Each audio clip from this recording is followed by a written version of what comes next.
একের পর এক দারুণ ডেলিভারিতে নিজের দলের ব্যাটারদের বিট করে চলছেন রিশাদ হোসেন। তার যে বলটা ভালো সেই বলটা যেন খেলতেই পারছেন না ফখর বিলিংসরা। নেটে বাংলাদেশি লেগির মুগ্ধতা কতটা সেটা আপনি ডেলিভারিগুলো দেখলেই বুঝতে পারবেন।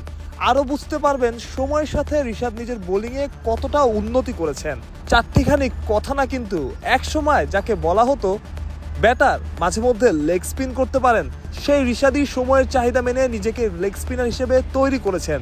পিএসএল এর মতো ফ্র্যাঞ্চাইজি লিগ খেলছেন, আরও অন্যান্য ফ্র্যাঞ্চাইজি লিগ খেলার অফারও তার কাছে আছে।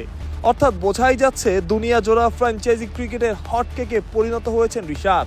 কিন্তু প্রশ্ন, রিশাদ কেন ম্যাচ খেলার সুযোগ পাচ্ছেন না, কিংবা তাকে সুযোগ দেওয়া হচ্ছে না? সোমবারের প্র্যাকটিস সেশনের আগে সংবাদ সম্মেলনে দলটার ওপেনার ফখর জামান বলেছেন, উইকেটের কন্ডিশন বিবেচনায় রিশাদ সুযোগ পাচ্ছেন না, তবে তিনি ভালো বোলিং করছেন। নেটেও ফখর তাকে খেলেছেন, বুঝেছেন বাংলাদেশের লেগ স্পিনার কতটা ভয়ঙ্কর হতে পারে। পিএসএল এর ম্যাচগুলো এখন চলছে লাহোরে। লাহোরের উইকেট পেস বান্ধব, তাই রিশাদকে আগের ম্যাচে বসিয়ে দিয়েছে লাহোর। যদিও এই লেগ স্পিনার পুরো টুর্নামেন্ট জুড়েই ছিলেন দারুণ কার্যকরী।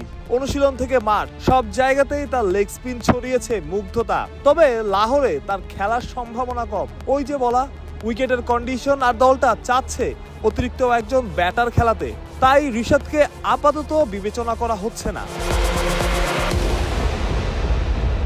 তবে রিশাদ আছেন বেশ হাসি খুশি।